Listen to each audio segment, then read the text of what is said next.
which time here? Well, the very first time I came here was, I believe, in '91. So I lost track a little bit. Yeah, '91 was the very first time. So you have a history. History, especially with St. Petersburg, out of all Russian cities. This is the place I play the most. And how much that changed through years? Oh yeah, it changed a lot. I mean, but it changed everywhere so much, you know. I feel also Berlin has changed, and so, you know, all Europe has changed. Well, Western Europe, a lot of it is the same, you know. I think if you go in 100 years to London, it will look the same, you know. But all the rest is changing all the time. More, what about music taste? So how different is it now? Well, music taste. I find that very hard to answer because, you know, that's an individual thing, I believe. And so, well, and if I look at cities, then obviously, like some people, like for example here in Berlin, here in Petersburg. It's almost like Berlin. Yeah, right. Somebody like Lady Wax has, like, you know, her influence because she has her love for like breakbeat music, and I find there's something in the Russian soul that loves the break. But if it wasn't for her to push that music, maybe there wouldn't be such a scene, you know. But that's one interesting thing I find about Russia and Petersburg is like the ongoing. I believe there's quite a strong even like jungle scene over here, right? Because for example in Germany that's very very tiny and only in a couple of pockets in a couple of places, you know. Germany has gone very minimal over the last 10, 15 years. Yes, but this now I think it's what it's famous for, actually, for its minimalism and this music, techno music. So it's like at the capital of it. You know, because the Berlin scene has always been about staying out long and going out later and later and staying longer. And minimal is the perfect soundtrack for that. I believe that's the true reason. You know, because if you want to hang out, not for 5 hours, not for 10 hours, but for 15, maybe 20 hours, you need something that just blockers away in the background, you know, like block, block, block. And I've read this thing about Berlin. I don't remember where. That there's the thing about the city. It's there are some places just for tourists, so these party places, but it's not real life there. So everyone come. Is it true? So is it only just like? Well, that's the funny thing. I mean, you could say, for me, the really intriguing thing is these places, like for example, Berghain or Watergate, who are like filled with 80% tourists. But to some extent, you could also say that's the real Berlin of today, because Berlin lives of its fame, and these people that come there, they, you know, everybody prepares, everybody tries to be a real Berlin. So even the Spanish guys that go there would want to be really Berlin. And to some extent, they are the real Berlin of today. So the real Berlin of today is touristy, you know. So it could be argued that these places, although they're filled with tourists, but they're really the most typical Berlin, because in Berlin it is so much about the tourists these days, you know. You know, and the locals might be going somewhere else because there's so many like changing small places. But I wouldn't, you know, and I don't specifically enjoy going out to Berghain. I've done it maybe 3 times in my life. But then again, I'd say that's the real Berlin of today. Tourists. So, and what about this crazy festival? So you were the one who started it, one of the ones who started this thing. And did you ever get tired? Because it's like it's crazy there. As some people even, well, it's really specific. Like May Day, for example. We started like 2 fairly famous festivals, that's Love Parade and May Day. They both started in Berlin. And well, May Day today, I don't know of any other rave that's going since the early 90s that still exists today, you know? So in that way, I find it's the one event that kind of like connects the present with all the history of rave culture to the early 90s, you know? We just celebrated its 20th birthday last year, you know? So that's a long time, and I mean, obviously, it's a platform and it changes, you know. Probably I'm the only guy who played on all Maydays, you know. All the rest is changing all the time. It's new kids all the time, you know. I mean, today I go to Mayday and I watch like kids and they enjoy Mayday Anthem and these records, and I think, wait a minute, these kids is like 18, 19. So when I wrote Mayday Anthem, they weren't even born, you know? And that's crazy because you don't realize, you know? Obviously you say like, oh yeah, good old times and blah, blah, blah, but you don't realize how long this has actually been going on, you know? And how do you think, why is such a success? And it's still going, and the people love it now. What's the secret? How do? Well, you know, its success to some extent is that it's been, you know, always changing. You know, it's basically because it is a platform. It always was defined as a platform for whatever is the new and interesting things. So in that way, you know, as well as the DJs change and the new kids come, you know, and well, and okay, that's the one question. You know, what makes somebody who is just turning 18 now, say in Germany or also in Russia or wherever, in Poland, what makes them say, well, I'm going to go to Mayday? Because like some of them might be like kids of people that went. About kids, so this the public, the most of the public on these festivals, it's really kids, so teenagers. Why do you still like it? You're in the middle of this, you're the center of this, and you still love it. So you're still a kid? Well, to some, look at my stupid hat. You know, who would wear something like this? You know, but well, you know, like about age, I'm not a, you know, I'm not, how do you say in English? I don't discriminate about age. You know, I know a lot of people do it, but especially if you're like 22, you hate people that are 17 because you think they're kids and you want to like be really cool and older and stuff. And once you grow into my age, and I'm 46 now, yes, you know, and but well, you know, like I take people serious if they, you know, if they act so I can take them serious, you know. So there's like, you know, I have kids that are like 7 years and 9 years, and I take them serious, and I talk to them serious. Why couldn't I talk to somebody who's 17 or 18? So, and I know all the time, you know, so why should somebody else who's 18 now not be a good person? It's a different experience, but then again, you know, it's a different experience. It doesn't really matter to love music.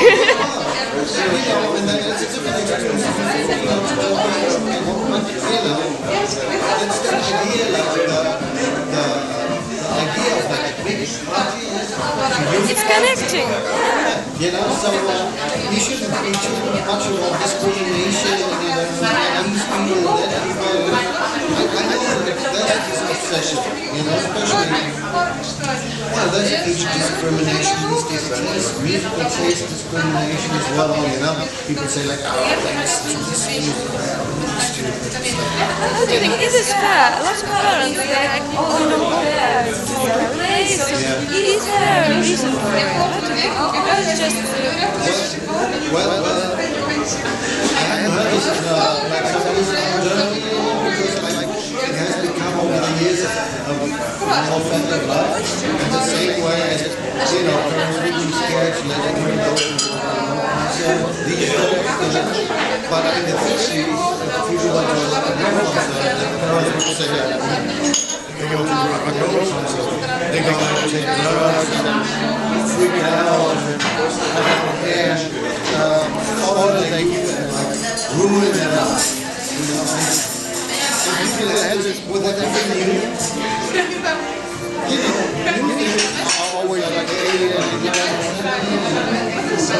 they did this experience themselves. They have like this is live when they concert. My kids go over to us. I don't know. And what I don't know, I'm scared. So Maybe they remember their youth, so they like really scared. I think with now a generation of people get it, for their kids going and they're already with technology. You don't have that problem. About rock concert, so it was really fun, and now it's like rock and hip hop. Now, do you think will it happen with New York someday? Will it be more? You know, you can see this all the time. And actually, I don't mind this. I don't enjoy like I never like so much. Don't like the kids listen to it, but that's okay. That's fair enough. I believe, you know, this music for ages has been producing new underground and new pop. It's a good thing. You know, if it wasn't for this culture to create also a big pop scene, it wouldn't be such a important phenomenon of culture. I was saying like because there isn't really folks in Germany about the phenomenon of certain music or people who do these things. They always rate very much the underground, and they always talk about Detroit and all of that, which I enjoy. I love the guys from Detroit and everything. But I always say, well, you know, if it wasn't for a million people going to we wouldn't be sitting here right anymore. If it was just nobody writes about Detroit. Why? Because it's only a couple of guys. You know? They don't have a club scene, they don't have a big phenomenon, and it's all cool and very underground. That's why nobody writes books about it. They write books about it, and they shut up on it, and because it's a big cultural phenomenon. That's what it is. It doesn't mean I don't like all of the pop, obviously I don't. But then again, I don't like all of the underground music. You know, I don't enjoy it. What do you like? What do you listen to? I like, yeah. Obviously, you would have to listen to what I play and what I like. So it's, again, I cannot discriminate, take stuff out. But you know, it makes me, because I have to listen to the track and tell you what I like. It's the frontier for me doesn't go between pop and underground. It doesn't go between Detroit and Berlin or between whatever. I feel it's between Fall to the Floor and Breaking electro or whatever. You know, there's genres that I hardly find any good music, but I like stuff from a lot of different genres, and when I started DJing, all these genres were basically in one style still, and then they spread into different fields. And I can still recognize from the early days that so maybe something from here and there, people say like, how it was put together. And it fits to me because I'm not a style. And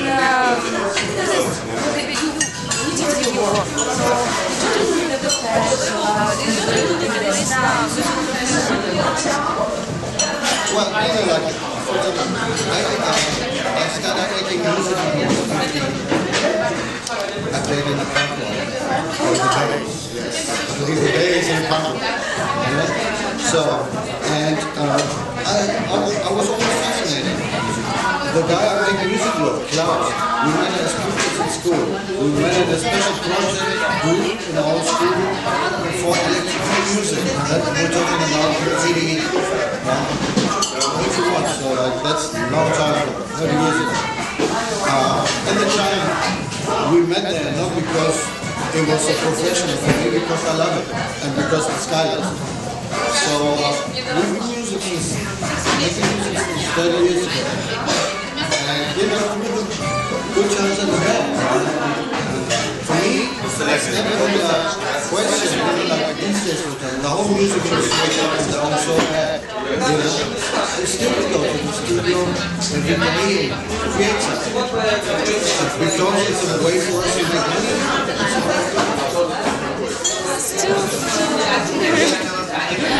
And what do you think the cities now? Like everywhere, it's like a guy. So they have this joke, and where is the doctor? So no, I'm a DJ, I'm a DJ, I'm a DJ. How do you think about it? So is it good? Is it bad? You know, it's fascinating because really when I got my first fame in Germany, it was like mid-80s. And I remember at the time I was in all the DJs and anything. And in fact there was just, you know, okay, you had like DJ office in every club, you had a resident DJ, but nobody that thought of that as like a musical figure who made records and stuff like that. So in that way, I'm kind of prototype of what happened, you know. And I saw it in the way how it went from me, and then 10 guys, and 100 guys, and then to 1,000 guys, and these days I would absolutely agree. These days I'd say that, you know, there's a million original Berlin DJs, plus other DJs in New York, so I think they're right. 3 million in Berlin, 1.5 million DJs. You know, so-and-so, and you see flyers, and pick up a flyer, you go in there, start it all, and every week I can show you 100 million How did you choose? You have a record company, right? Yeah. So, how did you choose who you would like to work with? Actually, you know, I started my label in the 80s because at the time I thought I was going to release it on a label. Then I realized the disco label. That's why I started. Then over the years I made more escape, but with the whole problems with the music industry, it became such a pain that these days I have my record company basically for myself. Because I can understand young artists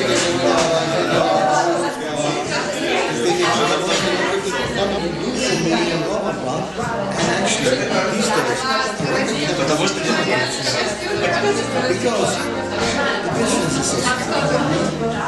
So if you were a young DJ, you know, don't bother the record company, I say, you know, find a promoter, you know, because there's basically where you can actually earn, that's where you can make a career. So a young DJ is probably like maybe other advices. So for these 1.5 million DJs we have now, maybe you can give me some advice. Well, that's basically it. I mean, since there's two things. I mean, I've realized there's also DJs coming out that I don't use their own music, but they're very followers coming out, especially music in general. If you allow me to follow you, then I think you're going to make it big, you know. But these days, with all, you know, you have like 4,000, 5,000 new records coming out every week on Beatport alone, you know. That's 20,000 a month. That's 200,000 a year, you know, 300,000, you know. Nobody can listen to all of this. But the guys that make a career these days have a musical agenda and they have a talent in all that mess to find specific music that can define an individual statement. And that's how I believe it's either you do this or you have a hit record. That's the two ways how you can make a career these days as a DJ. And I mean career not necessarily as a pop star, but career as somebody who's respected in the world of DJing. I never find some talents maybe here. Who do you work? Do you work with Russian musicians or DJs? And maybe someone catched your eye? So Well, you know, like we have supported Waxy in Germany. She did records with a friend of mine, Hardy Hart, and we invited her to like a lot of events in Germany. But as I say, like I'm not so much into like I'm not all the time because it's an artist that you want to promote. Obviously, they expect something of you, and these days I find like it's so much hustle, and for record companies, all you get is like a hard time, you know. So and that's why I I wish everybody good success, but I can't be bothered and like trying to find new people and promote. What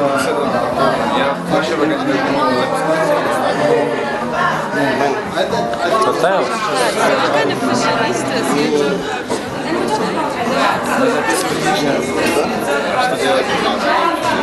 Пиши, пиши. Все нормально.